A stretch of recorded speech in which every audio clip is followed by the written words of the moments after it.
discuss the unidentified, the unexplainable, paranormal, conspiracies, and much more. Starring your host and co-host, Jenny Nicasio, Sean Kelly, and Jason Sledgehammer and Petro. Brought to you by UPRN Network. Now for your host, Jenny Nicasio.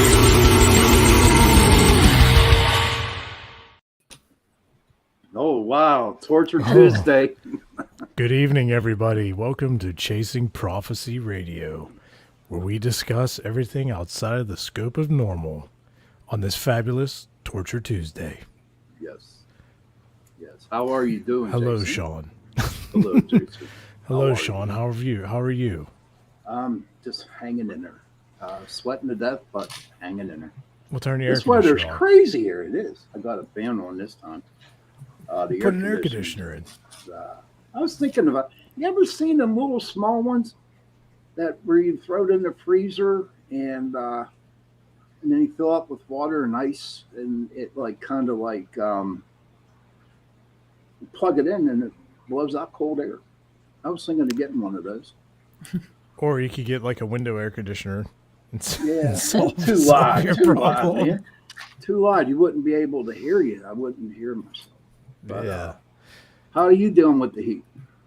I'm a big guy, so terrible. Mm-hmm. Yeah, but It's hot. But your house is whole air conditioned, isn't it? Yeah, I got it set at like 70. You Nice. freeze when you come here.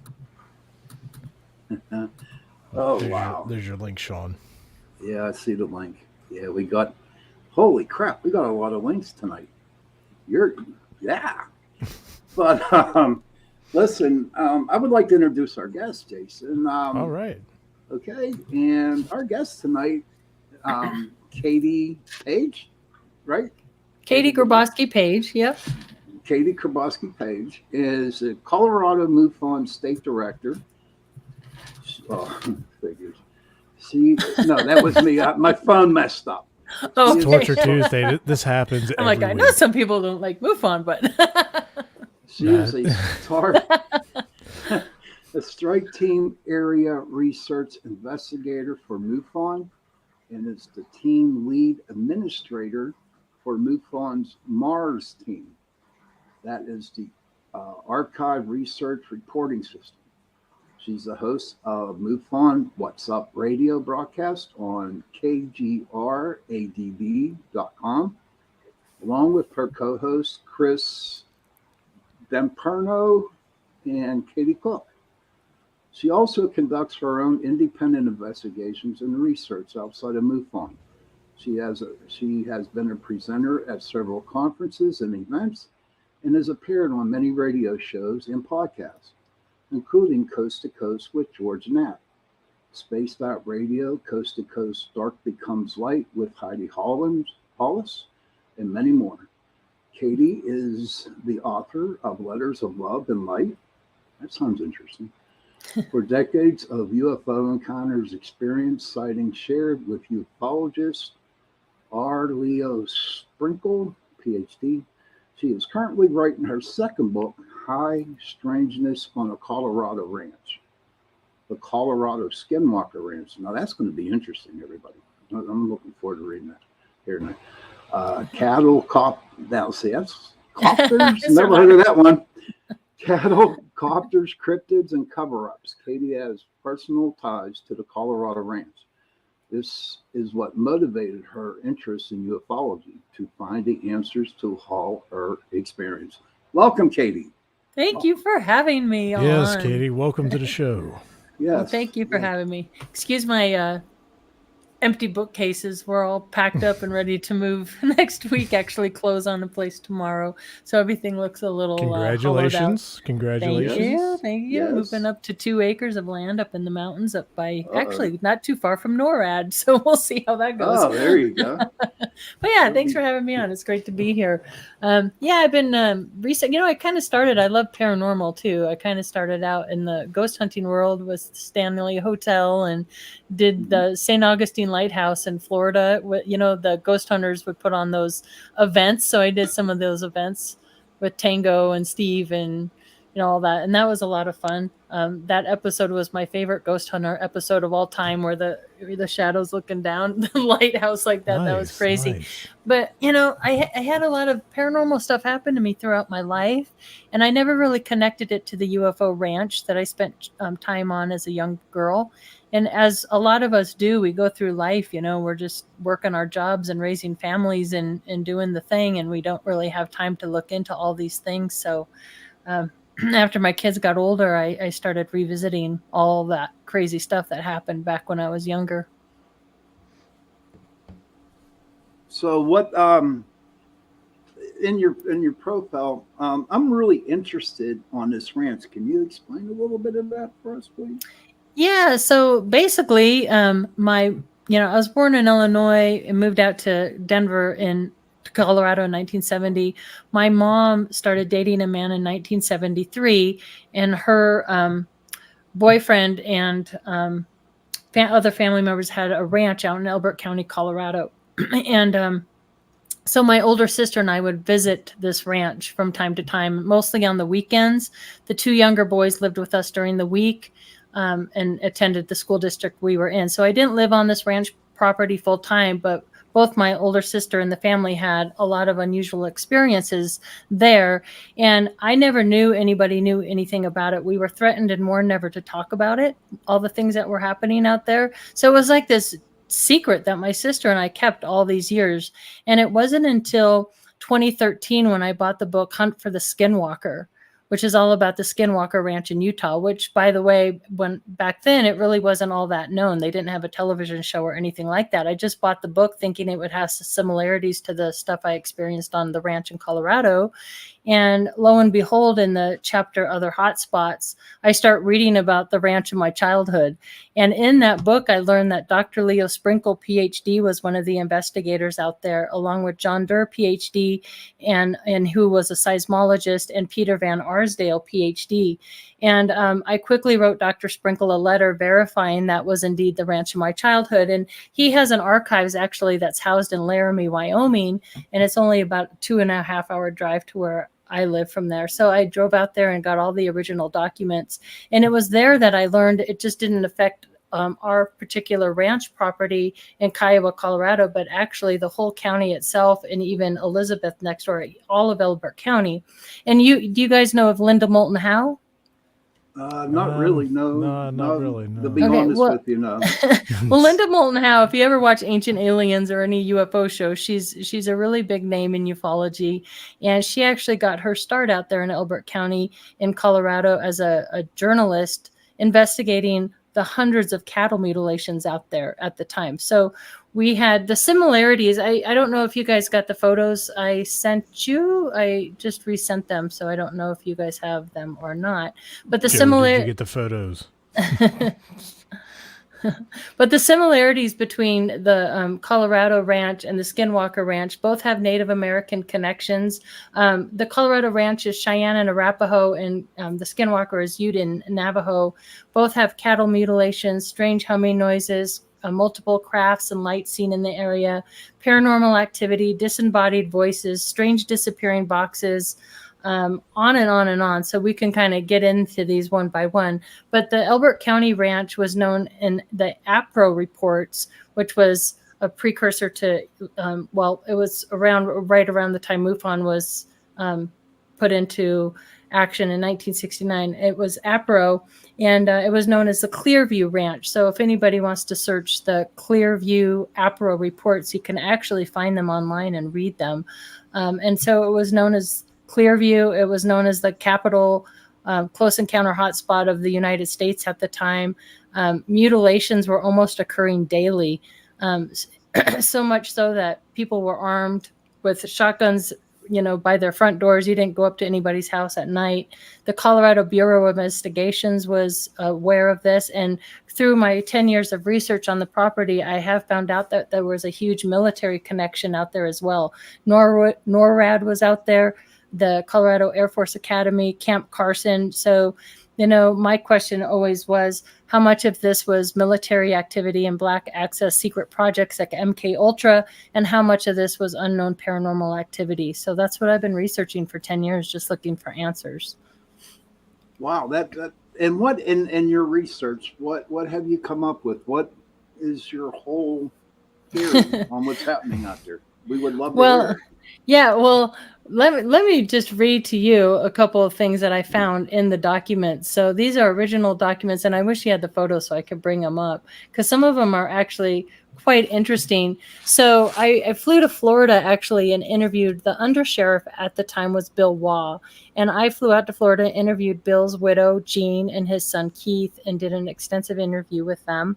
And Bill Waugh, the undersheriff, had handwritten notes that I found in Dr. Leo Sprinkle's folders, and it said, Bill Waugh, undersheriffs, wanted to talk to somebody. He has seen ships going into the ground, mutilations being done. Doesn't want to talk because he didn't want the stigma for the town. Credentials were an important factor. He said the NORAD colonel said bluntly to forget about it and to shut up. And the Air Force head had a directive to handle both the UFOs and the Bigfoots that were seen out in that area. So that was interesting. And then another note that I found, it said Warren, and then his last name was redacted out, Warren Blank from Camp Carson, which is another base there in Colorado Springs.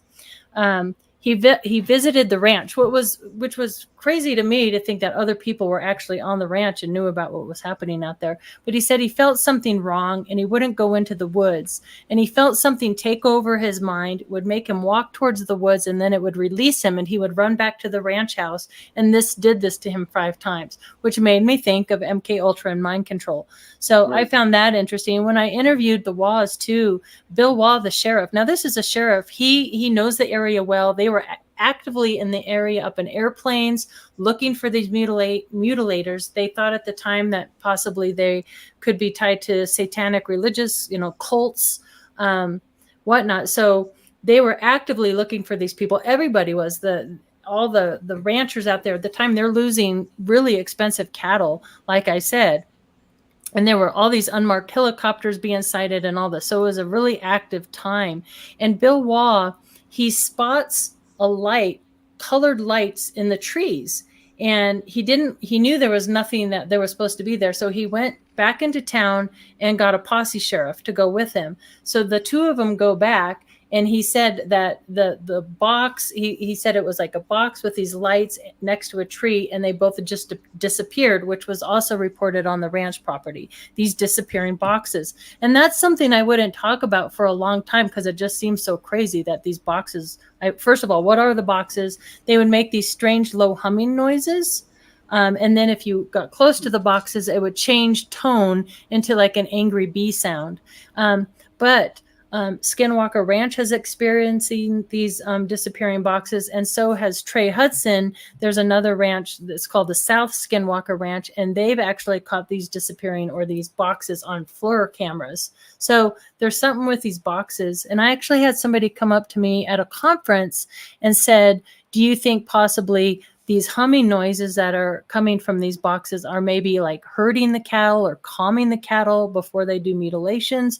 I don't know. I thought it was kind of a good theory because something that ranchers would talk about when I'd interview the different ranchers that have lost cattle to mutilations is that the pastures where the mutilations were occurring the cattle were really huddled together and really calm, but the cattle in adjoining pastures were all freaked out and going crazy. So I thought that was an interesting theory. But these mysterious helicopters that were seen out there were also, and this wasn't just happening in the state of Colorado. It was all through the Midwest. We're talking Montana, Wyoming, Colorado, Texas, Kansas, Nebraska, and these mysterious helicopters were seen out there as well. In fact, there was a great little booklet called The Choppers and the Choppers that statistically ran through all the data on these mysterious helicopters. I uncovered newspaper articles about these mysterious copters chasing people on the ranches and stuff. I'm like, what's up with that?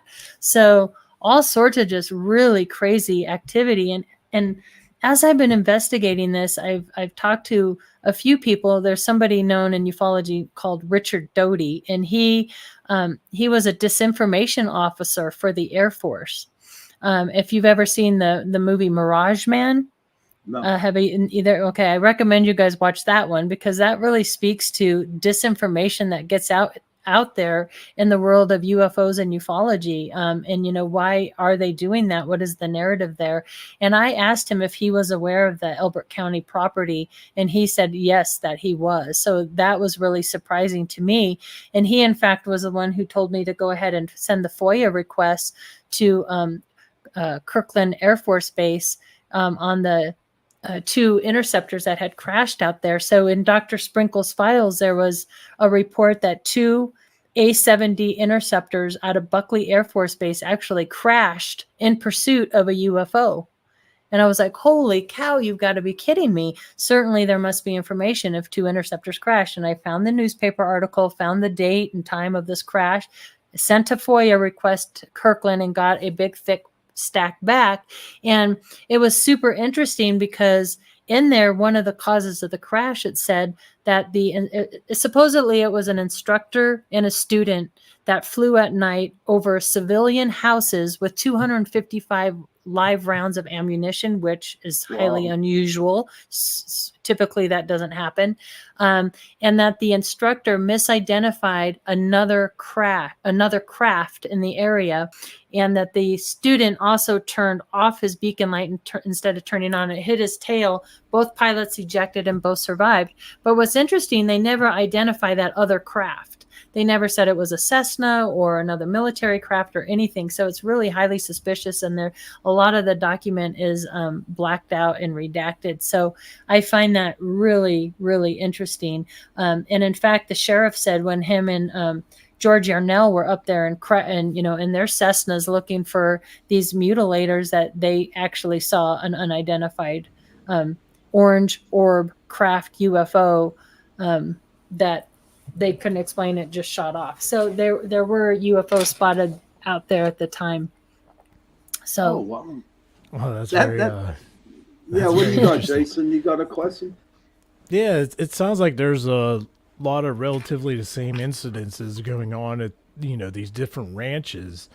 What do we think there might be like a common grounds of like a cause of this? Like, there's got to be something, like some reason that the mutilations are going on here and the lights and everything. There has to be some common grounds. Like, what do we think? What do we think might be the?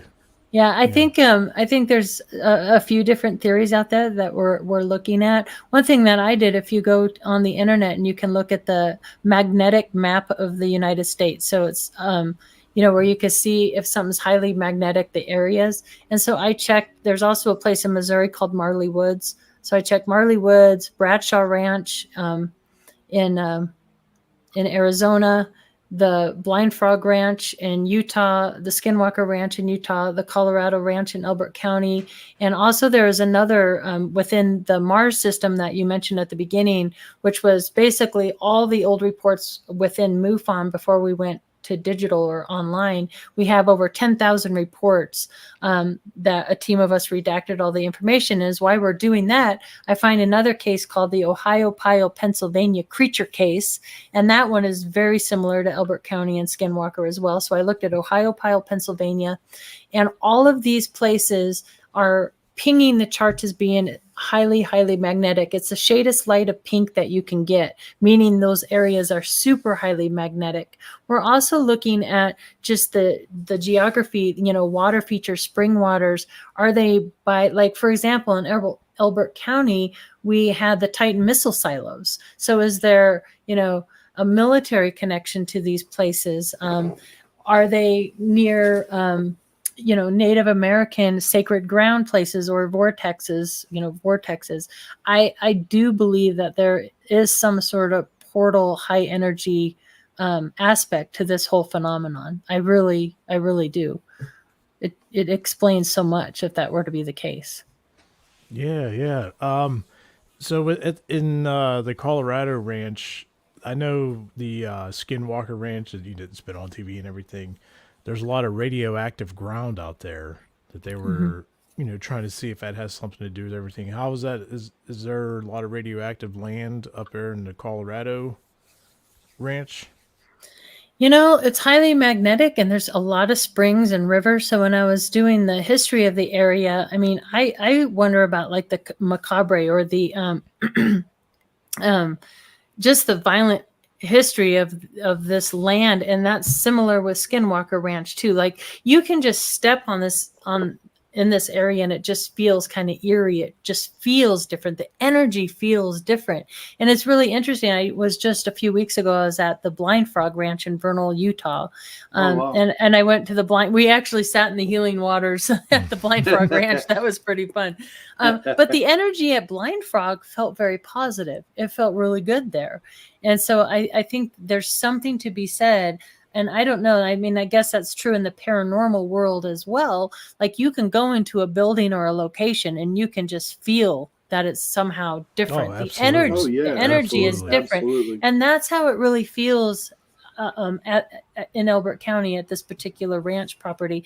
This ranch also sits at the highest elevation of the area, which is interesting to me. I don't know what that means exactly, but we're trying to think of everything. And also like the underground. So that was one of the very first things reported out there were these bangs and hummings, almost like a turbine or something coming from underground, although there was nothing under there. So I'm like, could they be tunneling under there, or that we're not aware of? So I would get on Google Maps and try and like, okay, Air Force Academy, where are they tunneling to? I mean, we were just talking about what the strange hums a couple weeks ago, Sean. Yeah, like we tried to talk about them for like 2 months, but then there was always something else that would come up. Yeah, there was a lot of we've discovered that there's a lot of people experiencing the same things in a lot of places, and there's no official explanation that I know of, but we try to think of like power plants or transformers, stuff like that could make humming noises miles away, and out in west when there's not a whole lot, sound travels. Yeah, and, that's true. It's just a matter. Yes, Sean. Go ahead, buddy. Go ahead. No, good. No, go ahead. That's go true. Ahead, Sean. Now, we had a guest on a long time ago. I don't know. I forget who it was, but where you live, is there a lot? Someone he was talking about that there's an underground subway that leads from the West Coast to the East Coast, or the Midwest to where you're at and below, like Texas and that, all the way to the East Coast, and it was built by the military. What do you think of that? I think that could be feasible. I mean, I don't know. I was looking at, the mysterious DIA, Denver International Airport. That's filled with mystery and intrigue as well. So I'm trying to draw maps from like DIA to the Air Force Academy or NORAD. I mean, we as Colorado, especially Colorado Springs, we're surrounded, by, NORAD and Cheyenne Mountain and Kirkland, not Kirkland, sorry.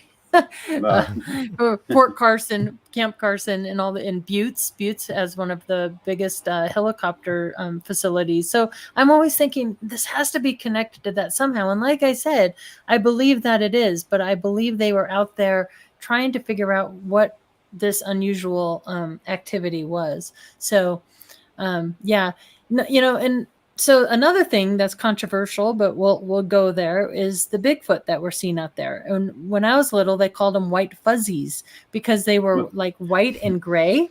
Yeah, they did. They called them cool. White fuzzies. White and gray. Yeah. White, gray, white fuzzies. Pap, it's not you. But they were seen around the barn house. They actually, in the reports that I uncovered, they said they got hair samples and casted some, big prints and everything. I want to know what happened to all that. But these Sasquatch beings or Bigfoot, how I know that Bigfoot Sasquatch, were connected to the craft that we're seeing out there. So, okay. And I know some people are like, no, Bigfoot's not connected to UFOs, but in this case, at this particular ranch, they were. The witnesses claim that they were. So that's really interesting. And there's a really good book by, I think it's Stan Gordon, that talks about some of these cases that have the Bigfoot and the UFO reports that go hand in hand. So I find that pretty fascinating too. In fact, have you heard of Bob Solis? Not really. Sorry. Oh, that's okay. Maybe Jenny might have known about him, but I wish you guys had the photos I sent you, because there was 2 drawings that were in Dr. Sprinkle's folders, and one of them was of the Bigfoot creature out there. And I was presenting, I believe I was in Laughlin, I'm not sure.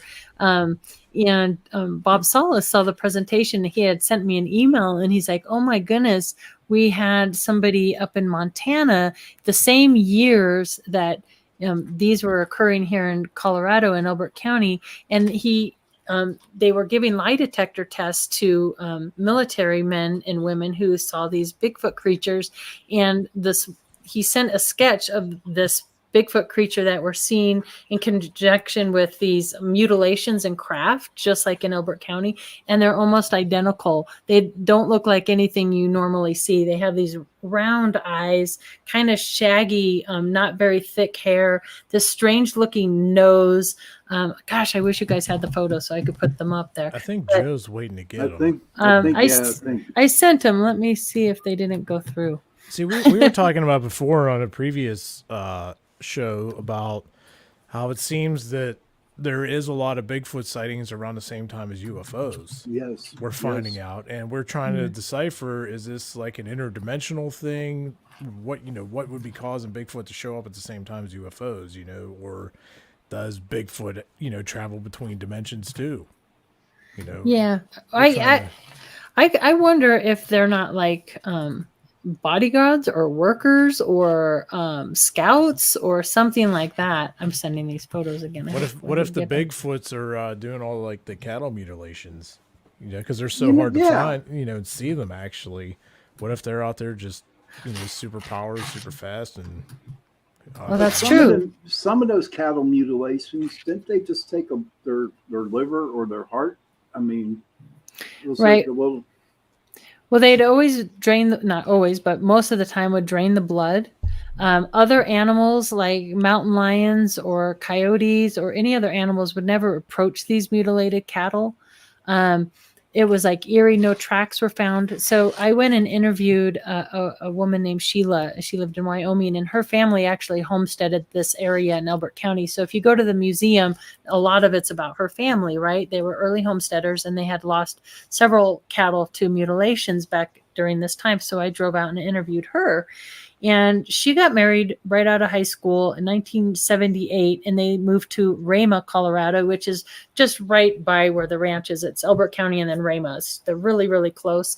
And they had several acres of cattle, farmland. And her husband was out on horseback checking the cows for calves. And he came across a calf, and the calf was dead on the ground and had 4 incisions cut in a perfect square. Okay, and the top of the fur was removed, but the skin was still there, but the calf was dead. So he gets back on the horse and he goes and gets Sheila, and they drive back in the pickup truck. She said it took them about 25 minutes to get back to the calf.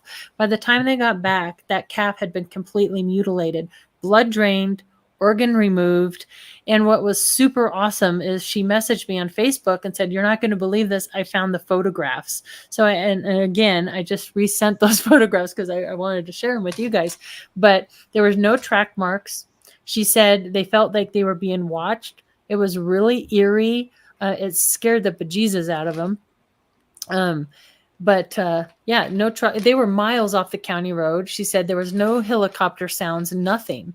So you're right. If these elusive Bigfoot, maybe they can cloak, maybe they can go phase in and out or something. So that would make sense if they're mutilating these cattle, because the same phenomenon's kind of happening with that, right? I mean, something that you can't see is doing this, and it's doing it very quickly. So it was like he interrupted a mutilation in progress. Whatever it was, incisions, and then they had the feeling something was watching them. Maybe whatever it was, seen them coming, so dipped out or hid until they left to go get their truck and come back, and then figured it had time, and then maybe saw them coming back. Who knows?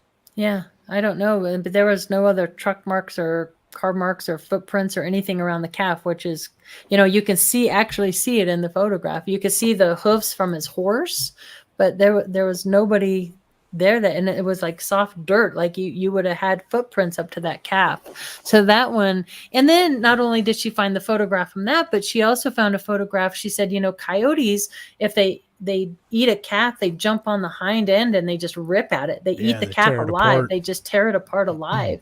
And, this wasn't that at all. It was cauterized like you see with these mutilations. And it wasn't just cows and calves. It was horse and sheep and even dog that were being mutilated. Yeah. Oh, wow. Jeez. Mhm. Yeah, Yeah, pretty I've scary. heard of mostly cows, Yeah. but they say beef, it's what's for dinner, so I don't know. What Yeah. is your theory behind the cattle mutilation? What do you think happened? Well, I think like UFOs, some of them maybe have natural causes. You heard, the intestines exploding or whatever, but I think a lot of these high strangeness mutilations, like the one I just told you about with Sheila, they do not. And what I've heard through other people, and I know this is going to sound a little nuts, but they claim to have an actual ET. You've heard of Area 51. Yeah. There's a place, do you know of S4? Which is No. just right on the backside of Area 51. This is where they're said to have the back engineered craft and actually even may have an ET there. And they say that ETs, the way they absorb nutrients is through their skin. So that they could be taking these organs and the blood, especially, and rubbing it on the skin and absorbing it. I don't know. I don't know. Almost like a lotion, That's a a blood theory I've lotion. heard. Yeah, it's pretty disgusting. But who knows what they're using that for? I don't know.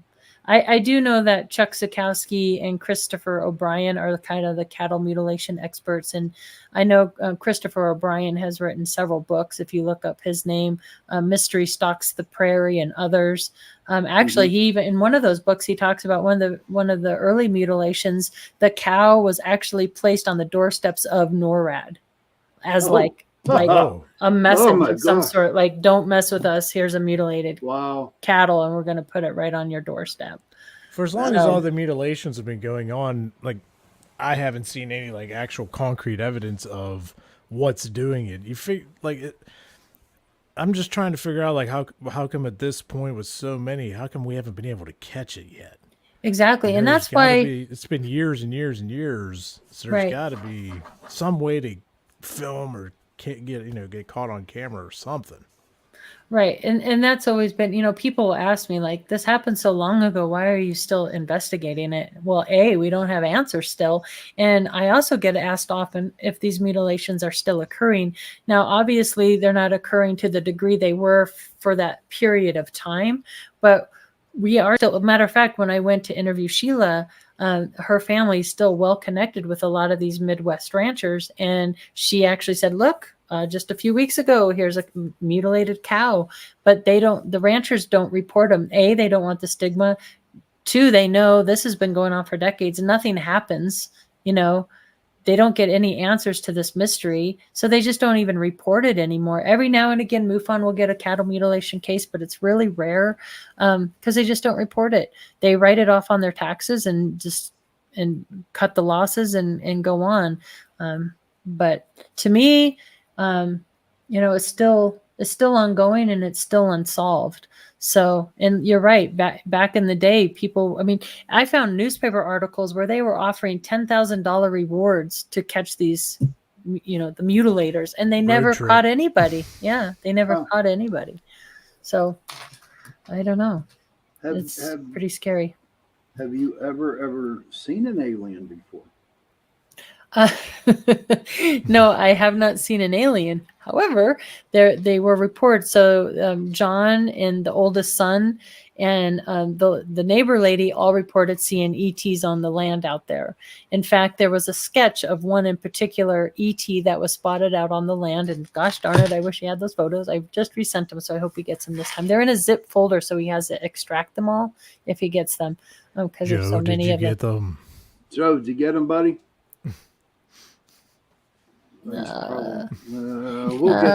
Anyway, but I'll describe it to you, and I'm all packed up, so I can't even show it up on the thing. Oh wait, no, I don't have it. But the ET, you typically see an alien with these big almond eyes. These were bigger than our eyes, but like maybe twice the size of our eyes, but not like the typical alien eyes. They had these tubes that came out, wrinkles around the mouth, wrinkles on the forehead. And just very unusual looking. And I didn't put them out anywhere. I didn't share them with anybody because I never had seen anything quite like it before. And so interestingly enough, a couple years later, I had a guest speaker come talk for Colorado MUFON. His name's Sean Bartok, and he had written a book called Flashbacks. And he was talking about his very similar experiences on his property, very much like Skinwalker Ranch in Elbert County. Come to find out, his property was literally 14 miles away from the ranch property. And I'm sitting there in the third row watching his presentation, and up pops drawings that he drew of the ETs that were seen on his property. And you couldn't get any more close. I mean, they were almost identical to one another with the tubes. It's interesting though, one of his pictures, it shows the tubes in the neck, and he said those tubes actually came out just like in the drawing from our, so it almost looked like AI, like a AI being. And then the other ETs that were reported being on that property were like a Nordic type. And in the reports that I got from Dr. Sprinkles, it said those two ETs were in conflict with one another. Something was going on between these two races of beings, and we were in their way. Just like, don't mind us, and we won't mind you.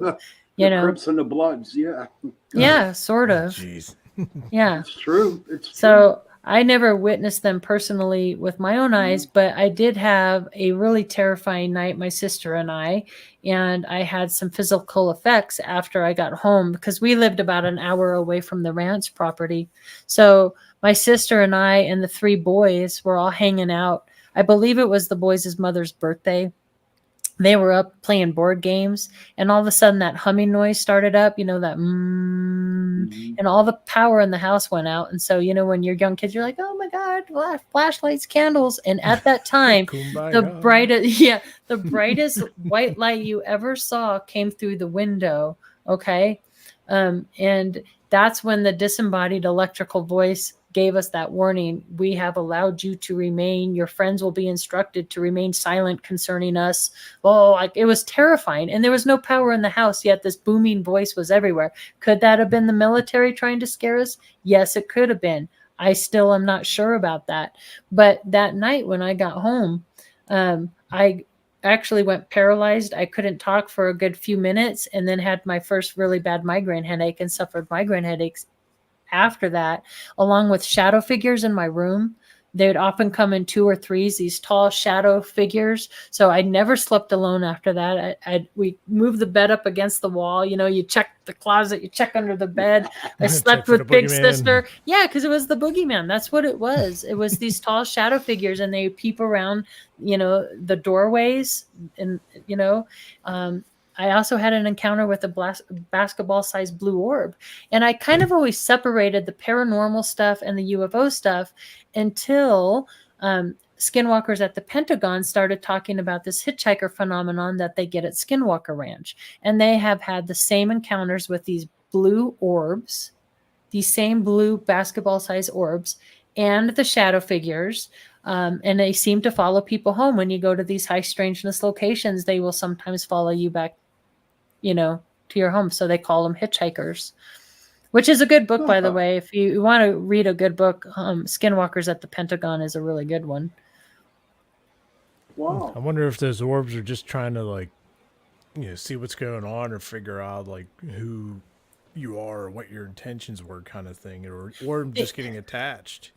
Yeah, they almost feel like they're monitoring or watching in some sort of sense. I had a witness to that. Actually, my encounter with the blue orb was quite interesting. I'm so happy I journaled about it. So tip for all of you out there, and I'm sure you guys do this, but anytime something unusual happens to you, journal it, write it down, write the date, write the time, write what happens, because I was so happy that I did that, because I had forgotten that my boys were small, they were younger at the time, and we had those, those bucket of Legos.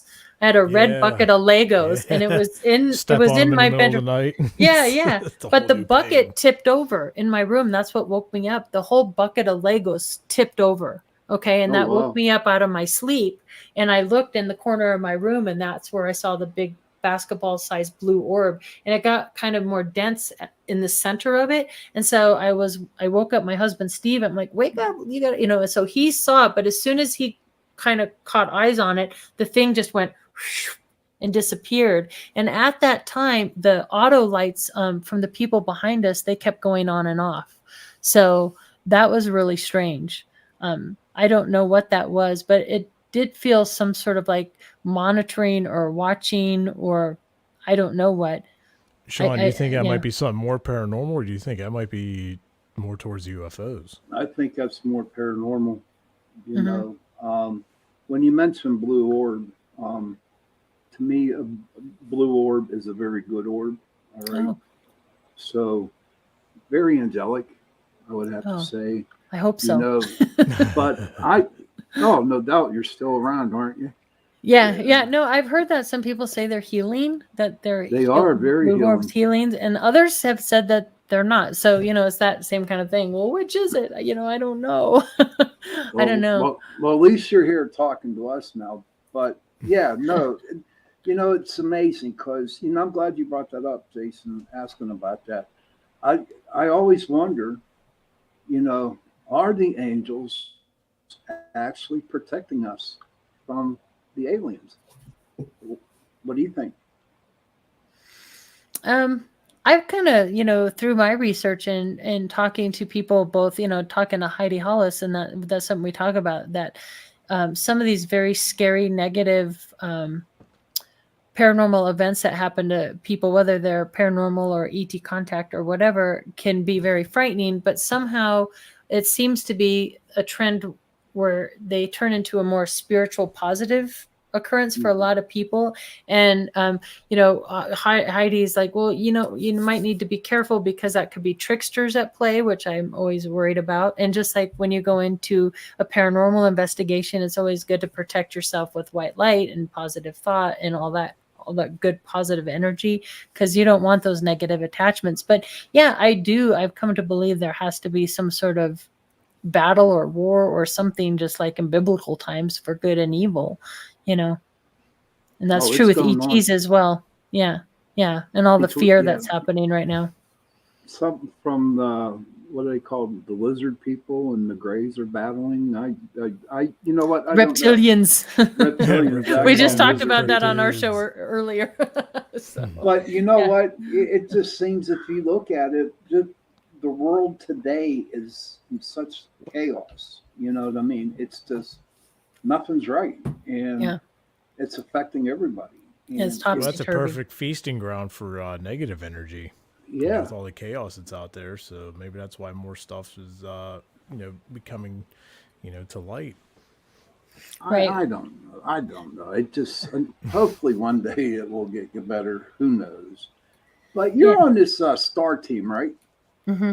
Is that where you go when someone calls in and they have UFO that you go out to investigate it? Can you explain a little bit Yeah. more what you do with that? Yeah, we have our go back. If another Roswell happens, we're on it. We got to beat the Air Force.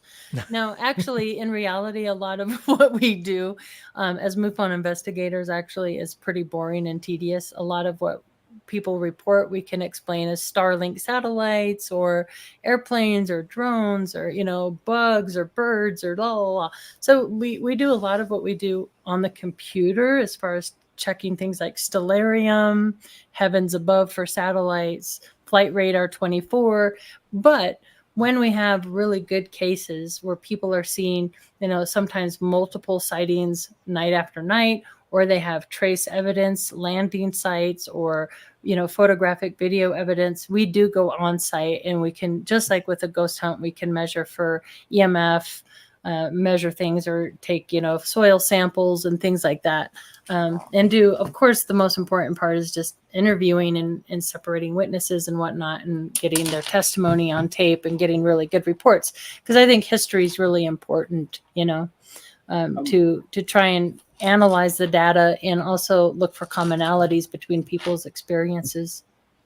Do you personally know anybody that may have been abducted by aliens? Because we hear a lot about abductions, and we've had guests on the show that claim to be abducted and stuff like that. What's your thoughts on that? Do you think they're abducting people left and right? Certain people? Do you know anybody?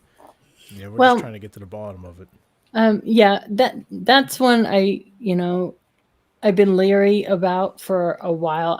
Travis Walton is a well-known abductee. I know Travis, and I think he is somebody that had a true experience of an abduction phenomenon. And there's been several. MUFON has the experience or resource team that deals just with contactees and abductees. And the difference between an abduction and a contact or contactee is an abduction is where somebody feels they were physically taken, like out of their bedroom or out of their vehicle or camping or whatever, and you're lifted actually physically into the craft. And a contactee is more of this mind-to-mind communication through lucid dreaming, or people who channel the ETs, people who could call in or believe they can call in craft, and they just have this kind of contactee connection. I believe both. It's taken me years to get there, but I do believe both are occurring. And I believe that oftentimes it'll start in childhood, and then they'll follow or monitor, maybe just like with the cattle. I think that a lot of it is generational in families, maybe different bloodlines, different family lines. So typically, if you're talking to a contactee and an abductee, oftentimes somebody else in the family will have similar experiences. That's what I have found. So yeah, I think it's ongoing, and it seems to be ramping up. Something, like you said, something's going on, just like with the congressional hearings with, UFOs and, the Navy coming forward in 2017. Like, why is this happening now? That this is all kind of coming out. See, I was in the Navy, and I was on the carrier, and I look at the videos that the Navy released or the government released, and when I heard the pilots talk, laughing and joking, I'm thinking, no, go get it. You know what I mean? They had it locked. They could have shot the sucker down, but they didn't. You know what I mean? Well, they said they're too fast. Well, thank you for your service, first of all. But does that speak to you that maybe they knew what it was? Yeah. I think interesting. Honestly, yeah, I really believe that. I believe that Navy being part of the government, are like hush hush on the situation. You know what I mean? I know for a fact that Air Force pilots usually spot UFOs, but when they come in and land, they're not allowed to talk about it. You know what I mean? They can get in a lot of trouble if they start speaking out about the UFOs that they witnessed. But but how times are changing and everything's all over the internet now, and everything is instant pictures and people posting stuff. Maybe that's why it seems like it's coming more to the forefront. Because we have the internet in the palm of our hands on cell phones and everything. Back in the day, they didn't. I mean, that's kind of my take on it. I think a couple things could be happening. I think, like you said, because we're all so vocal now in public, and there's so many podcasts, and we're all talking to one another finally through this platform, it's sort of like having a snowball go downhill that they can't control. So they're trying to control the narrative because more truth is going to come out, and it's slowly dripping out through all of us, not them. Or my other hypothesis could possibly be that they're trying to project a false narrative. Like lately, everything you hear, is threat. It's a threat. Now, is that to get funding? And they can't get funding through the government unless it's a threat? Because so far, other than the poor cattle, I don't know how much of a threat they really are. Obviously, we don't want people flying around in our airspace that we don't know. I mean, there's been some near misses of aircraft and stuff. So I get it to a degree, but I'm just highly suspicious, of why now and what are they trying to do. And the most frightening thing that came out of the congressional hearings for me was when they were talking about control and can they actually prosecute people for trying to put out information that they don't believe, like they want to censor what you're able to talk about. Censorship. Censoring contactees, censoring witnesses. Like, we can't censor people. If they have an experience, they need to be free to talk about it. So that kind of scared me. Like, what do you mean? This is America. We're not censoring what people are saying. We do have free speech too. We do. That's, but it's so mind-boggling that the government is just keeping everything hush hush, and that's for the last 3 years, like we were talking before the show. I'm just like so confused. Why can't they just share it? What is so important about the aliens that the government's hiding? Yeah, it was also shocking to me too that they didn't know the historical data. I mean, maybe it's shocking to me because I'm so steeped in it that I know, about them shutting down our nuclear warheads and that. But that's pretty important. You would think they would know about that. In fact, I can't believe that they don't know about that. So they're just not being forthcoming or forthright with it all. So I don't know what the end game is here, but it certainly seems like something's up. And I also wonder like why the Navy is coming forward and the Air Force is remaining hush hush. And going back to the ranch and all my research on the ranch, I really think the Air Force is steeped in these black access secret programs and projects. I mean, there's over 150 of them that we're aware of. And so I think there's liability at stake for the Air Force. They have so much that they've covered up through the decades that they can't come clean right now because there's just too much, That's what I think. Jason? What do you think? So I got a couple thoughts. One, are they keeping it hush hush because they think it might cause a mass hysteria? A lot of people think about it. A lot of people would probably freak out, and War of the Worlds kind of status, with aliens. Or do we think that they're keeping quiet about it because maybe they actually have, because they have the funding and everything, maybe they have proof that aliens are living underground or underwater? Because if you think about it, we see all these UFOs and everything. And if you look at the size of the universe, which is so massive, we can't even fathom that. How did they pick planet Earth? How did they know where we were in the universe other than if they were extremely close by? It's just a thought that I have. Maybe that's why it's quiet, because they know they're here and just don't want it getting out, because then mass hysteria, and then you'll get the folks that are trying to hunt them down and get into places they don't need to be and causing more problems. Just a thought. Yeah, if they are here, why do you think they remain hidden? I'm not sure. So Yeah. they don't want to be known, or maybe they've been here for a lot of years and just trying to see what we're doing to the planet, or I'm not sure.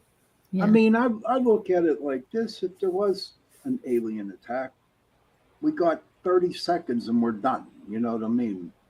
How would there be sort of be hysteria, but would be all gone, would be zapped out. I really believe that they would have done it already. There's no reason for them to hold back. Now, correct me if I'm wrong. When Area 51, whenever that started, when that flying saucer got down, was down, isn't it like about 3 or 4 years later, microwaves started to come into play? Are you talking about Roswell? Roswell, is that it? I don't know what the fuck. I know they talk about microfiber and yeah. I think that our scientists, we know where all those technologies kind of stemmed from and how they were brought into production. So I don't subscribe to that whole theory that we got all that from the Roswell crash. However, bringing up Roswell, I don't know if you guys take a break, so maybe we can wait till after break. But a few years ago, I got a really awesome MUFON case so there was a Brigadier General Arthur Exxon, and it was rumored that one of the Roswell bodies was taken to a mortuary outfit in Denver. Whoa. So I actually got that case, and I actually have been researching that just as much as the Elbert County Ranch, and in fact have covered a lot of really good information on that. Now, President Eisenhower, his wife Mamie, is from Denver, right? Mm-hmm. So I haven't, without giving too much away because it's an ongoing investigation, but long story short, the mortician actually was the one that contacted us, him and they're out of California. Her father was best friends, and they both worked at the mortuary together. And this body sat, where they store the chairs.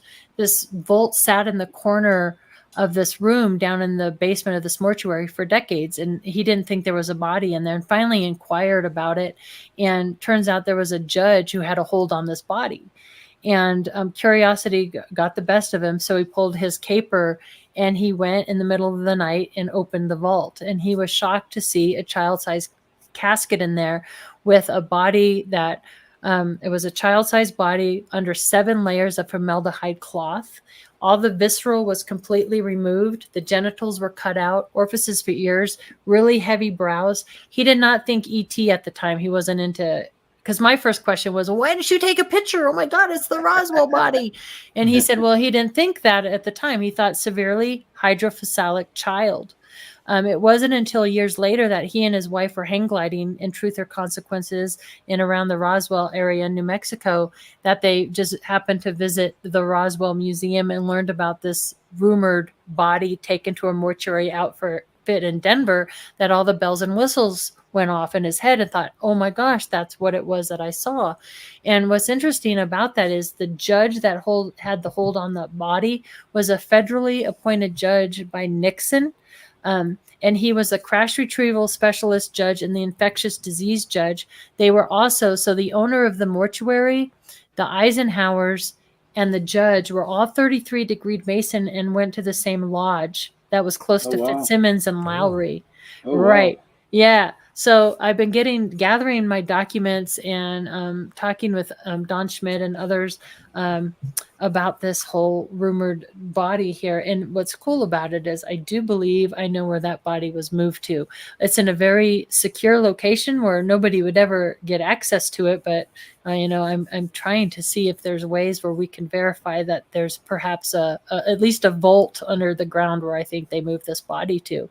So I do believe that there was truth to the rumor of one of the Roswell bodies being taken to Denver, which obviously, I do believe that, in fact, a UFO did crash in Roswell.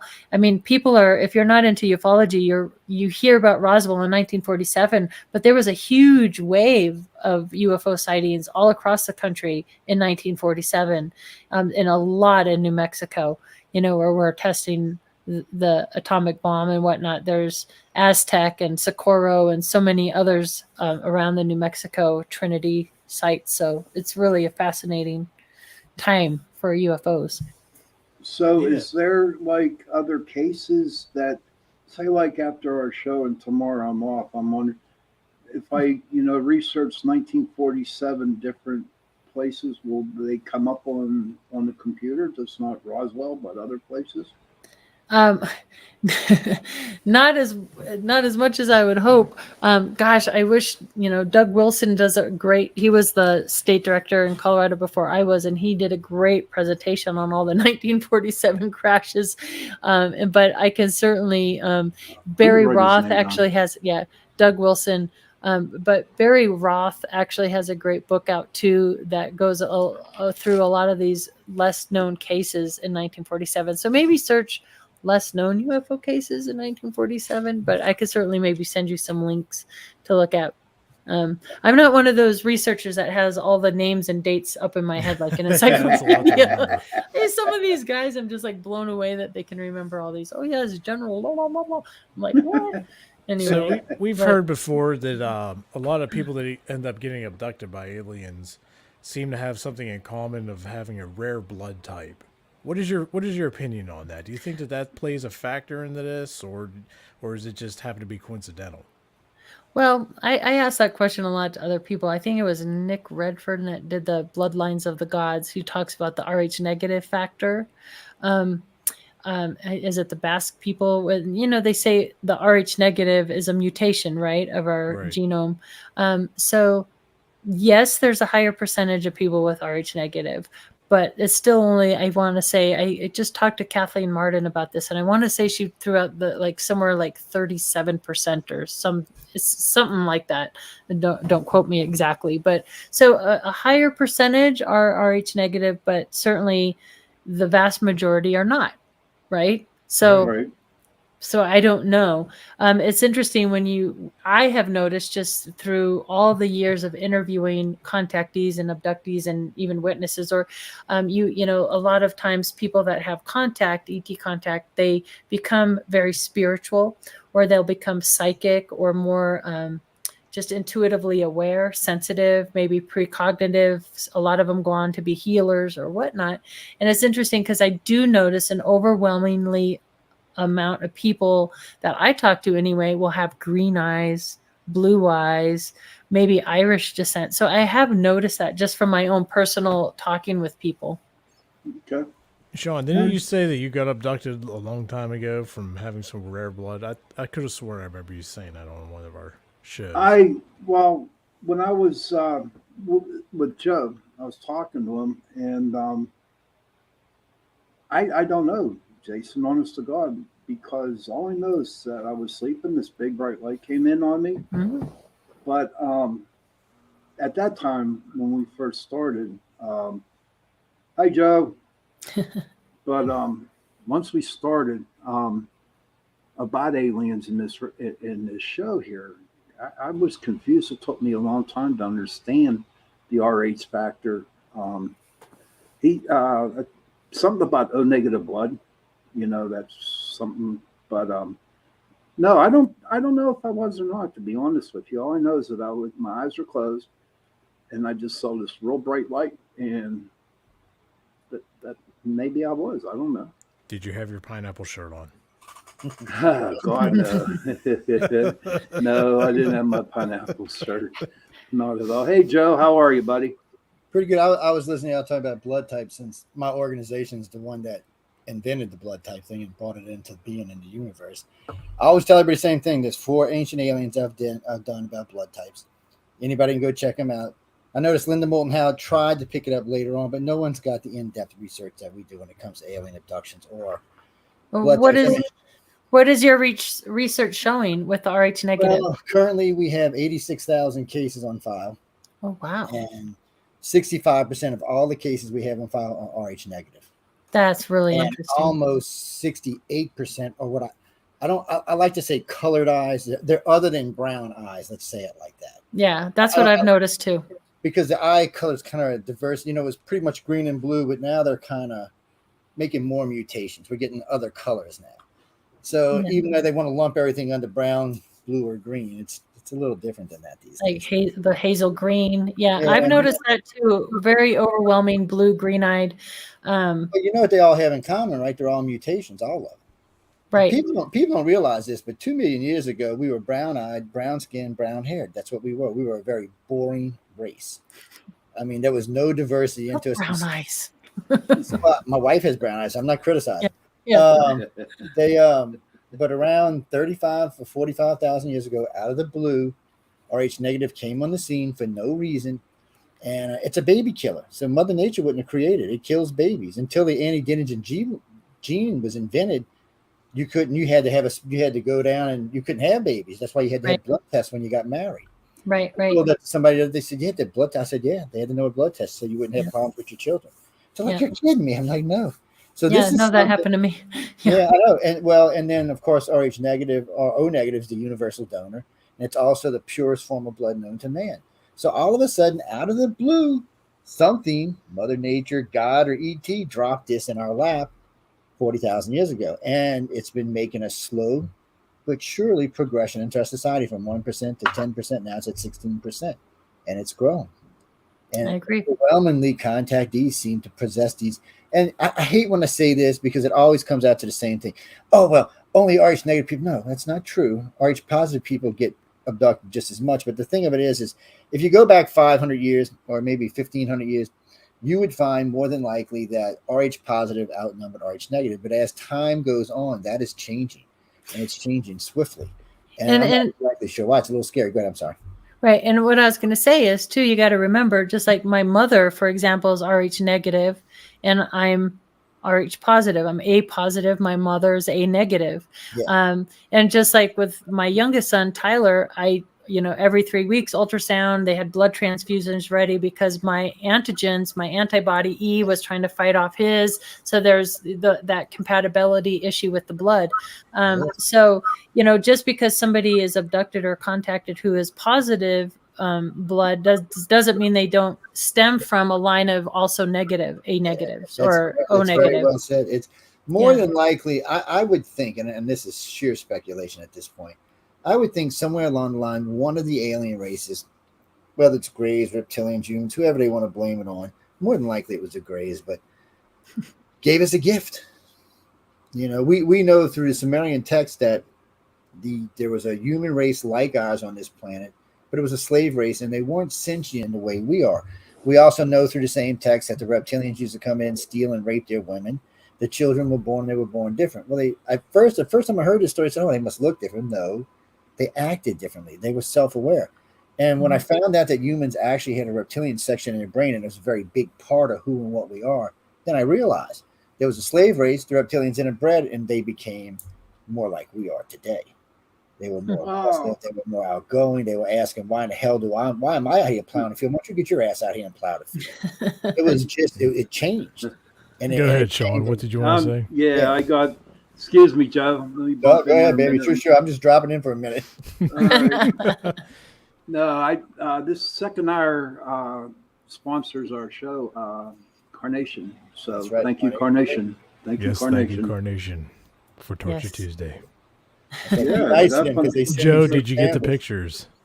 Oh, let me see. What did y'all send him? ICA at Cock? No, I don't see him yet. Why? Are you looking in junk folder? I just copied it. I'm gonna check right now. It's ICAR at Cox.net. Let me. I just copied and pasted it from here. Oh, okay. Well, hopefully I didn't do something wrong with that. My text and type is not always the best. Let me see. I'll make sure they. Where is Okay, I'm Katie, sending. Katie, what would you do if you actually came face to face with an alien? What would you do? For a Klondike bar? Finally, I get to meet you. We're not all bad. I know it looks that way from a distance. Yeah, I don't know. I think the aliens think we're all crazy. So I was hypnotized from Dr. Sprinkle. He was a well-known hypnotherapist and psychologist, Dr. Leo Sprinkle, PhD, and he was a veteran for over 40 years. In fact, that's what my first book, Letters of Love and Light, is all about. It's all about Dr. Leo Sprinkle, who is a pioneer in the field. Because what ended up happening, I went to get all the documents from the ranch, and I started reading he had 84 boxes in the archives, and I started reading letters that people had written him over a 40-year span from all around the world about their experiences, right? And Leo kept all his response letters, and I thought to myself, it actually came through in a lucid dream, Letters of Love and Light, because he always signed his letters Love and Light, Dr. Sprinkle, or Leo. And what was interesting, though, is I thought if I found these letters interesting, other people would too. So I spent 3.5 years compiling them into chapters. A lot of people talked about, was it a dream or memory? So Sean, when you talk about you don't know, you remember the bright light, but you're not sure if something happened. A lot of times people will have like these vague memory or dreams, and they don't know if it's an actual contact abducting experience or a dream. So one chapter talks all about that. There's ET craft descriptions, channeling the ETs. We have people who claim to get messages, but he was really best known as a hypnotist. So he put me under for an hour and a half. And it was really interesting to listen back to that tape. It took me like a week to listen back to it. But something that came through in that tape is that ET was interested in humanity because we're so bipolar, we're so emotional, we're so both very loving and good, and at the same time we can turn on a dime and become very violent and enraged, right? We're very creative, both artistically and musically, and that these ETs have sort of lost that through the thousands of years they progress. They're more machine-like, and that's what came out of my mouth was well-oiled machines, and they were trying to get some of that back into their line. That's what came through, and I've heard that from other people as well, like Seb Talk said the same thing. Now, and see, others. here's what bothers me, and Jason could agree with me on this one. Uh-oh. Whenever I hear people channeling ETs, Yeah, how do you know they're ETs? They could be right. something That big evil. red flag. Yep. No, I agree with you. It's like that little voice, like Jiminy Cricket on your shoulder. Like, I think for people who are psychic or have that, even in, with your paranormal, you have to learn to distinguish what are your own thoughts and your own voice, your inner dialogue with yourself, because we all do that, and what isn't that, and then who is it, right? Who is, Right. where is that coming from? That divine inner voice? I don't know. I don't know if it's ET or not, and I feel the same way. Like, how do you know who you're talking to? Well, it's just like with the contactees and with the lucid dreaming and everything. Yeah, How do we know that they might actually be intercepting messages from UFOs, or just because they're so involved into it and excited about it, that they just might be having dreams and then like, oh, I was contacted by this or that, but it was actually just a dream, because that's what we do. Our brains Right. come up with all kinds of crazy stuff while we're sleeping. right. The coolest thing in those files that I found fascinating and most compelling were the letters and drawings from children. And of course, you got to remember, this is coming like in the 60s, the 70s, and the 80s, before computers, before, you could have a kid in, New York and a kid in California, and they're drawing very similar type things or talking about similar experiences in these letters. And I'm like, now that's pretty compelling to me, because, they're not so easily swayed by the things that adults are, or, movies and TVs and fantasy. So I don't know. I was Now- just, go ahead. Go ahead. No, you're a guest. Go ahead. Oh, I was just gonna say, I just did a conference actually in Sedona, and after the conference, a little boy named Kai came up to me, very spiritual little boy. He had his little crystal pyramid, and he had just all these drawings, and he was drawing the whole universe and the planets and all the moons, and he was drawing the Hat Man and aliens and ET and all. I mean, he was just an incredible little spirit, and I was like, whoa. So yeah, it was really cool. Now, some of the people. Now, I'm not knocking everybody, and I'm not knocking what they believe in or what. But to me, it seems like people want to be accepted in the world, and they say, "Well, I'm going to channel ET." You know what I mean? And they're not. You know what I mean? They're not channeling, but they think they are, and they go around with massive egos, telling everybody this. And I just think that a lot of people who do that are playing with fire. You know what I mean? Yeah, I agree. Yeah. I think that we all get guidance and intuition, and I think they're confusing it and taking it maybe to a different level. But I don't know. But then there's people like the Ashtar Command is a really well known. You're reading my mind. You're reading my mind. I am Ashtar Command. I don't know. I think that's something all of us have. I think we all have that inner voice, that inner guidance, that inner intuition. And maybe some people exercise it and can fine tune it, I guess, like a radio more than others. But how do you trust that information?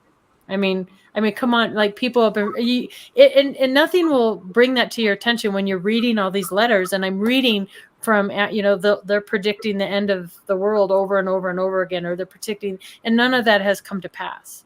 So some of the stuff that they've channeled and downloaded, none of it has happened. So how can you trust that, really?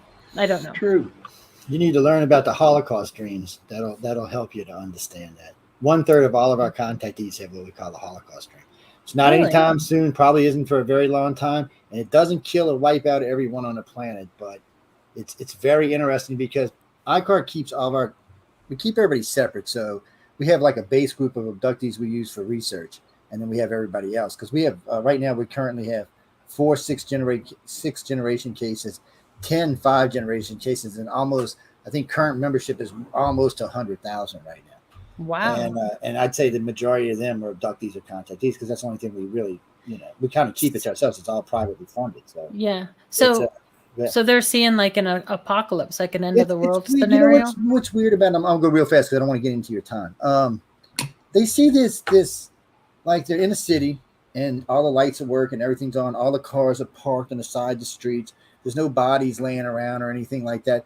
They're even when they walk up to like the shops, the thing recognizes them. It tries to sell them something. It's like some kind of virtual reality, and they all talk about this. Then they talk about finding on the outskirts of cities, they'll find these big mass graves. Sometimes they'll find the military. It sounds, because all the buildings attack, it doesn't sound like a nuclear war. It sounds more like a pandemic of some sort. And according to them, it wipes out just about 70% of the population of the planet. Wow. And it That's doesn't pretty terrifying. 7 days, but nobody gives a date. No one has a clue. It could be 100 years. It could be 100,000 years. That's what's funny about it. It's just that they all see it the same way, just in different cities, and very, very, very clear. Because it's all under hypnosis. It's weird and scary and kind of exhilarating all at the same time. Because it's all the rest of our contactees don't see it. They don't talk about it. They talk about, we need to get more serious about saving our planet and doing things like that to save ourselves. But just 1/3, and they see it vividly. And about every so often, I'll interview a couple of contactees, and like the 10th, 12th, 15th one will just come in and say, hey, have you heard about this? I'm like, and then I'll just let them talk, put on record, just let them talk. And I said, well, wait a minute here. Let me let you listen to this one. And they're like, what? Wait, what? It's weird. Right. It's but that's how we do research, through comparison study. It makes it easy. And do you ever get any contactees or abductees talking about AI and we haven't the singularity, AI and the singularity or anything like that? We've had them talk about AI. Now, here's another weird one for you. See, the Greys, people don't realize Greys probably most advanced aliens coming here, except for maybe the light beings. There's different Greys, there's different color Greys. None of them are actually gray anyway. But they have two sets of 3-footers. They have the 3-footers that would be just alive. There's my dog. Captain. Oh, God. He agrees. What is that? So often Captain. They're here. Yeah. And then they have what we call I guess what you would call it in today's world. What is it? It's half alive and half robot. What do they call them? They're not. What the hell do you call them? Like zombies? No. They're alive and they're controlled. They're partly controlled by the other Grey next to them.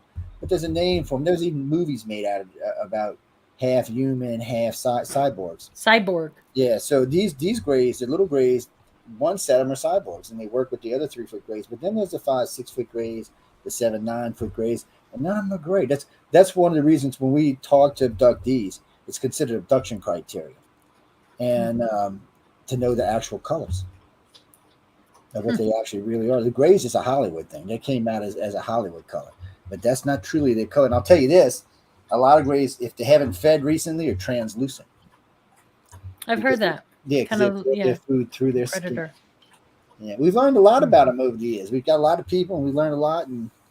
But still, I know when I first came into this, I was always looking for the blue ones. I'm like, where are the blue ones? Because that's what the Greys really are. Well, like I'm not blue, exactly like what color blue the Greys are, because I don't want to get a bunch of almost like that blue in Jay's background of that clock. Like it's an off. It's an off blue, it's very similar to that, but a little lighter. I always get the sense that it's a blue that people haven't actually seen before, but it is a blue. So they try to describe it. I've heard people call it cobalt blue, electric blue. It's strange, but that's the real colors. Yeah, like the blue avian. Yeah, and then if they, like I said, if they haven't fed, sometimes they'll be a little more translucent. But there's 2 other colors of them too that serve different purposes. Right. We learned a lot over the last 35 years, but God, every time I learn something, it opens up another 25 pieces I need to learn. I'm like, yeah, that's the trick with this whole topic is the more you know, the more questions you have, and I feel like it's so frustrating. I mean, typically when all my books are here, I have thousands of books, and it's like you have to reinvent the wheel. That's why I'm so excited for. I want smart computers to have access to all our history and all our data, so they could start figuring out and asking these questions that we're all trying to. It takes us years and years and years to read and get caught up on all this stuff, when a computer could probably do it, pretty quickly, and run this data through. So I'm for all digitizing and getting these big databases in one central location, which David Marler is doing in New Mexico. He has all a CUFOS and NICAP and Project Blue Book, and he's acquiring more and more, collections as time goes on, and he's digitizing all these things. So we have more data to pull from, because that's where we're going to find answers. What do you think of Project Bluebeam? Bluebeam? What is Bluebeam? That's where they put holographic up in the air, and you know, they were supposed to. Me and Jenny talked about that, to where they put holograms up in the air, in the sky. Yeah, they were doing a lot of that for a while. As a fake alien invasion. Have you Is heard this of something? that? Is this something that's supposed to be coming, or is this? They keep talking about it's going to happen, but it has not happened yet. Well, I don't know. I mean, I have heard that there could be a fake alien invasion in planning, and we're all being set up for that. That's where the whole threat narrative is coming from and all that. I just don't see that happening. I don't know. Why would you want to invade this boring ass planet? Yeah. I mean, really, why would you? I mean, if you're an alien coming here, you're looking at this like, do I really want to even mess with these humans? Come on, this is hazardous to my health. Yeah, it would be. But during your research, right, have you ever gone down a lot of rabbit holes? Many, yeah. I mean, yeah. Just look at the Elbert County. Did it drive your marriage like crazy? Is your husband supportive? Or I mean, could there have been a divorce or a separation at one point in time with you doing all that? No, I'm just wondering, because I know that some paranormal investigators, you know, they're so engrossed and so in tune with it that they don't know the reality that's all around them. And I was just asking, you know, how bad did it get for you? Well, I'm going through that right now, but he's very supportive. I'm going through a divorce now, but he was always very supportive of the paranormal. In fact, he had his own encounter when he was a young kid, actually, and a missing time event. So that was interesting. But yeah, it does take a lot of your time, and there's, you know, a lot of traveling in that. But, you know, that happens. That's why the name changed, Katie Griboski Paige. But yeah, it's all good. He also does something that takes a lot of time. So he races funny cars and dragster. So he's out doing his racing, and I'm investigating UFOs and the paranormal. So so yeah, you know, it's all good. Yeah. And it's interesting too, because some of my kids, you know, I mean, they all support what I do, but you know, they're like, you know, some of them don't believe in ghosts so much. I'm like, wait until you have your own experience with the paranormal, then something will change your mind. Because I know for me, you know, when my dad passed away and my brother, I had a lot of paranormal things happen. So it's one of those things I say I'm 150% believe in ghosts, because I've had so many experiences with that. And I'm still like, I'm more of a skeptic when it comes to UFOs and that, but I've moved. The more I learn about, and the more cases, the more people I talk to, I'm 90% there that this is a real phenomenon, but I'm not 100% there, because I still feel there's a lot of military involvement in a lot of this stuff. There is that. Yeah. So I kind of have a little bit of a skeptical mind still, but not when it comes to ghosts. There you go. There's just too much. There's no, yeah. If you I had believe the in chance ghosts. to be abducted, would you take it? Ooh, you know, and that's the other thing I wanted to say. Like, I'm always leery of people who could tell you, like, you know, how many races there are in the universe and exactly what they are and what their motives are. Because I mean, the world, the universe is so vast. There's no way we can know how many races of beings are out there. There's just no way we know. Now, we can tell you what's commonly reported, right? The Greys and the Nordics and the reptilians and that. And who's to say? I mean, this is someone we talk about on our show a lot. I mean, you have the stereotypes that, you know, reptilians are bad and evil and I don't subscribe to that either.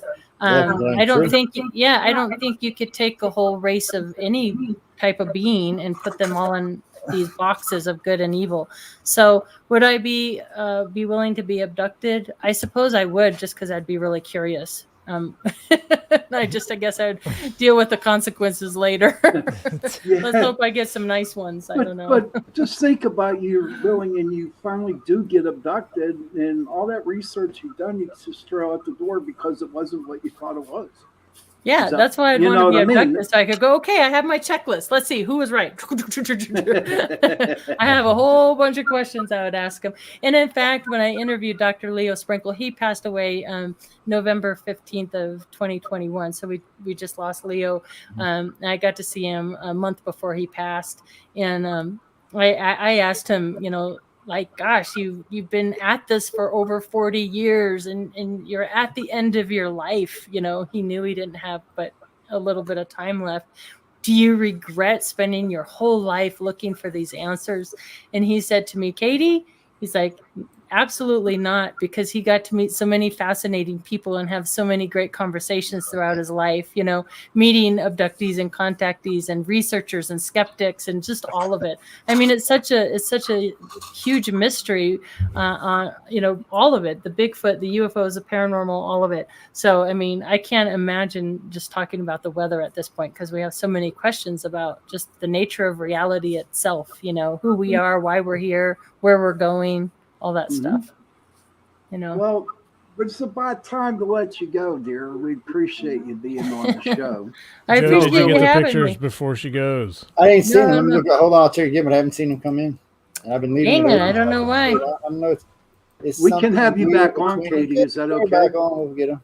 Yeah, I'll still keep an eye absolutely. out for them. Though if they come in, I'll just put them in a folder. I'll put your name on and put them in a folder. Yeah, because I'm sure Jenny would love to be here while you're here too, because she would be definitely fascinated with it. But what's coming up for you, and how can people get a hold of you? You could go to my website. I always have upcoming events there at Katie, Katie, Griboski, Griboski.com. Let's see, I leave for Phoenix on Thursday, so I'll be speaking in Phoenix. So I'm looking forward to that. I'll be headed to Roswell for the 4th of July. I'll be at that event there. And you can find me on Facebook as well. Awesome. So, and thank you again. I hope you come out to the East Coast. Awesome information. Yes. Yeah, I was just in New York. I was just out there in Pine Bush. So, and that was one of my goals, is to get back into the paranormal world. So if you guys ever want me at any of your paranormal things, I'd be happy to be a guest there, because I just love Sean will be that. calling you as soon as you're off the air. All right. All right. Thank you for being on, Katie. All right. Thank you, guys. Thank you. Have a good Bye-bye. night. Bye. Bye. Hey, what a good show tonight. And huh? there was 2. Yes. That was quick. We just went from a full house.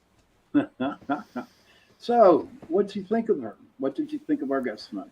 A lot of information, man. A lot of information, you know, about the UFOs. And, you know, for me personally, I'm still like on the fence. I want to really see it to believe it, like I had to with the paranormal world. Right.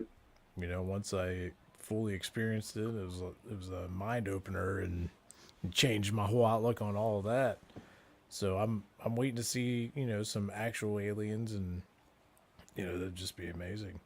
Maybe, you know, I'm right there with you, because like I tell Jenny all the time, and then I say it on the show, is that I want to actually sit down and meet them. You know what I mean? Even though we talk to a lot of our guests that are ufologists and you know, do aliens and stuff like that, but I want to see it with my eyes so I can believe it, just like you. Oh yeah. But maybe someday when we go away for a weekend, like up in New York, we can, like, where are we going?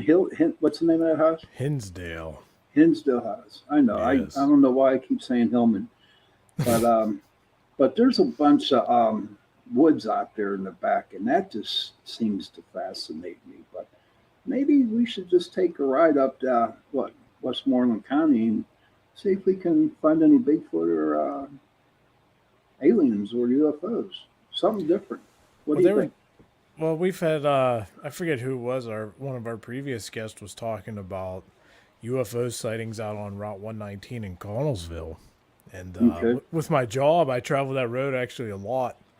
You know, several times a week, through Connellsville. That's, you know, right in the heart of it. And, you know, every time I go through there, I'm always looking like, am I going to see something? You know, I think they said the most recent one was, I think, in October of last year. Right. I'm not sure. And it's like, okay, what time of the day was it? Where exactly was it? Because maybe I was on the road at that time and I just didn't see it. Right.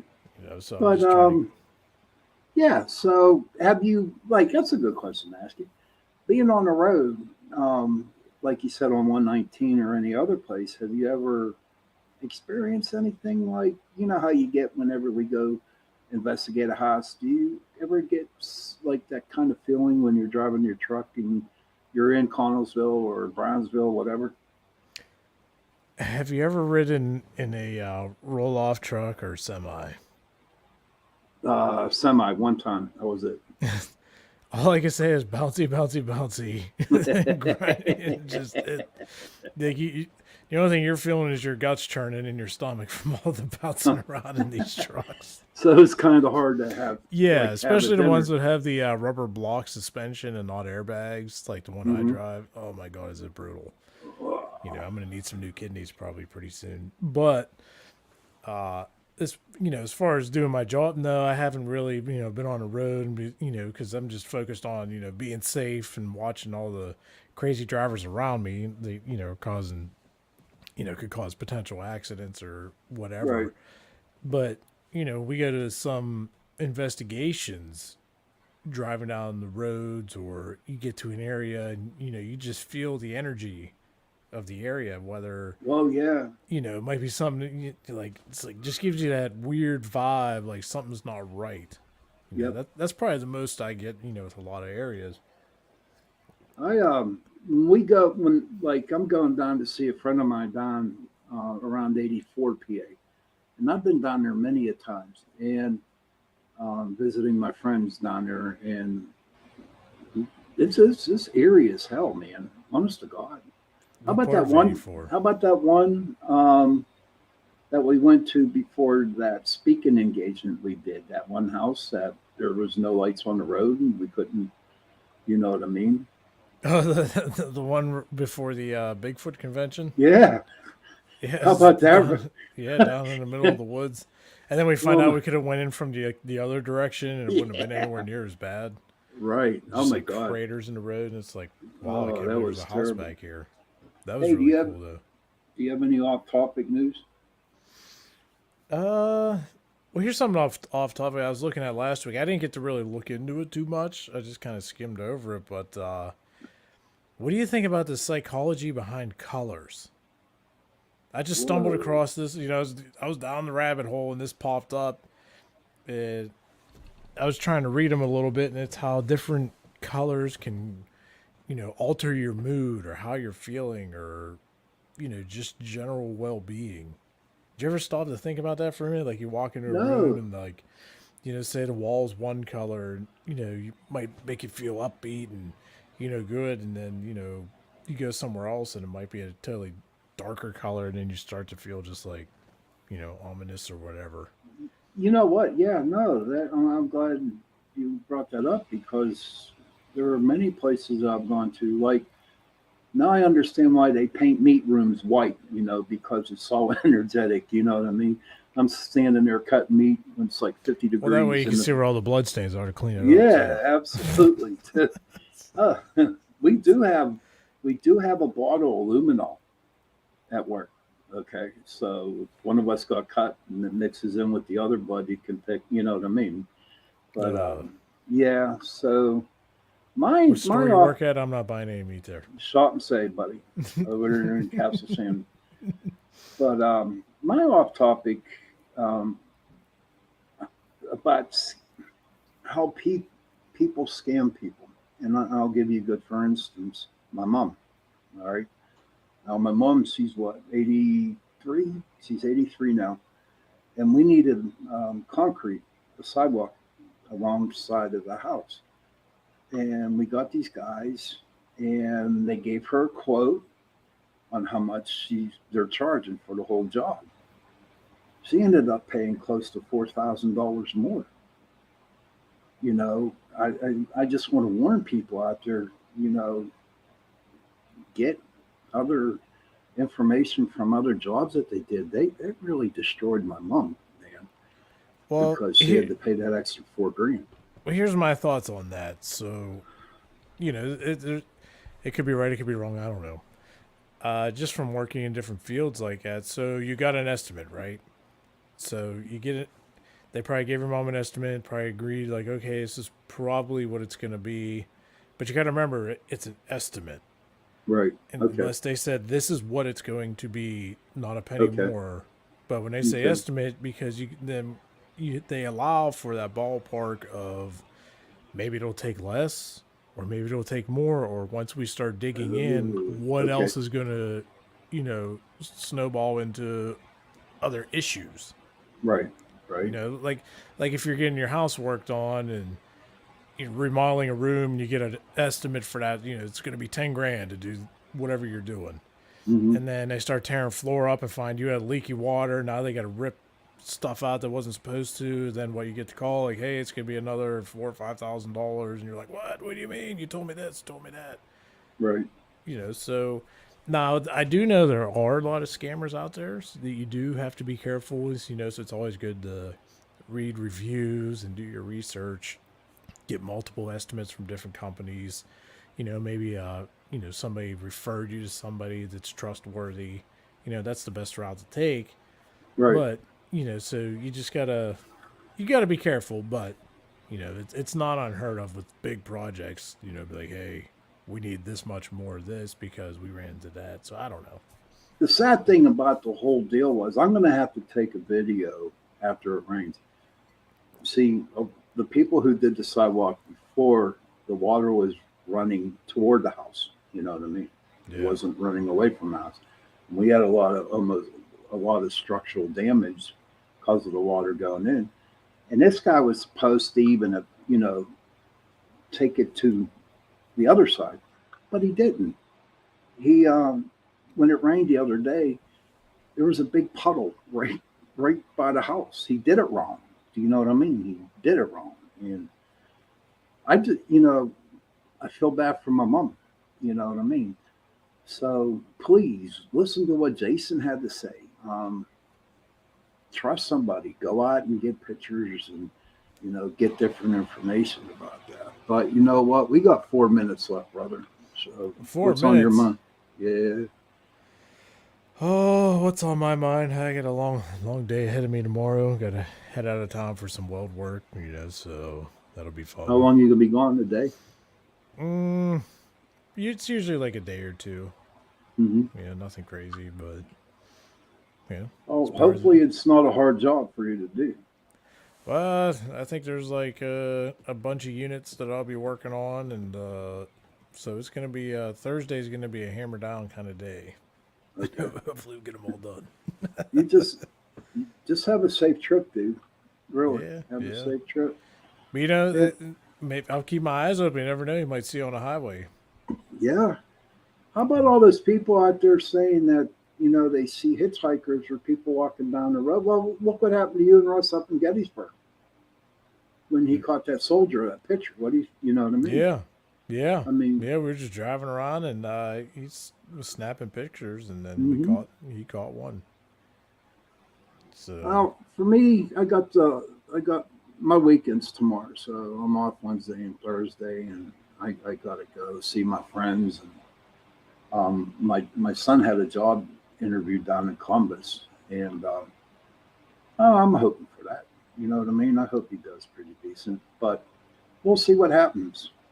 We'll see how's the little dude doing, man. All I can say is terrible twos. Terrible twos on a Torture Tuesday. It wasn't as bad this time around. You know what I mean? But I would like to get her back on the show again with Jenny. Yeah, I'm sure Jenny would have a ton of questions. Oh yeah, absolutely. I mean, But listen, dude, I'm all out of things to say. Oh, no, how can you be out of things to say? You got your own show coming up. I know that's what. Yeah, you must be like we're on the same wavelength.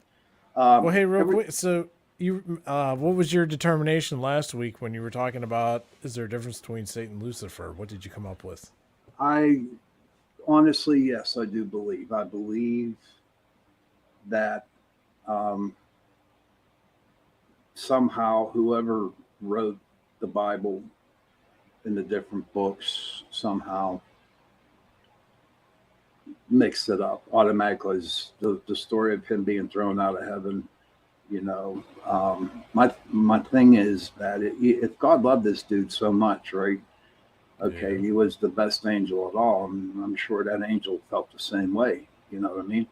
Mm-hmm. I'm sure there was a little. I just don't think about how that would happen to where Lucifer would go against God. I believe it was something else. It's because he wanted power. Yeah, that's true, but Greed. But here's the thing, and then I'll drop it after that. He's only mentioned one time in the Bible where Satan was mentioned like a dozen times. And if these people really believed that Lucifer was Satan, okay, then why not just put Lucifer in the place of Satan? Do you know what I mean? Yeah. Why change the word on it? So, but you know what? Interesting. It was a rough week. I wanted to say this. It was a rough week, because my week was really rough after that, and I'm thinking, okay, God's punishing me because I brought that up, or B, God unleashed Lucifer, Satan on me to see how much faith I have in God. So. Well, that's probably why it's so hot in your room right now. Oh, Jesus. Yes, it is. I was like, but my show, Nick, everybody, Into the Night's coming on next on UPRN Radio 105.3. I'm having my brother. We're going to talk about reincarnation, signs that you get, when your ex is thinking about you. And you know what we're going to do? Isn't that where your ears itch? And you turn on the radio, and a song comes on the radio that was your first dance with your ex and all that. But me and him are going to talk about Pittsburghese. Oh boy! No, think about it, dude. And down there in pants and that. Down there and that, and slipping. Yeah, because I'm sure people who listen to our show, right, are saying, where in the hell do they come from? Where are they from? Because of our accent and the shit we say. But listen, it was a good show, brother. Have a good one. And yes, thank you. Thank you for everybody for tuning in on Chasing Prophecy on this fabulous Torture Tuesday. And we will see everybody next week. See you next week, guys. All right, Joe, we're done.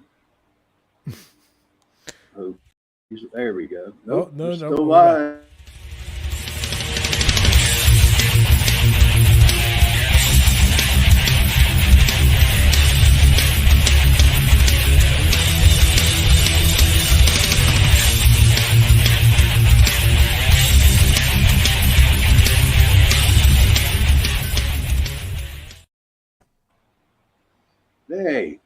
Hey, we're still live. We're still live. They just don't want us to go. No, they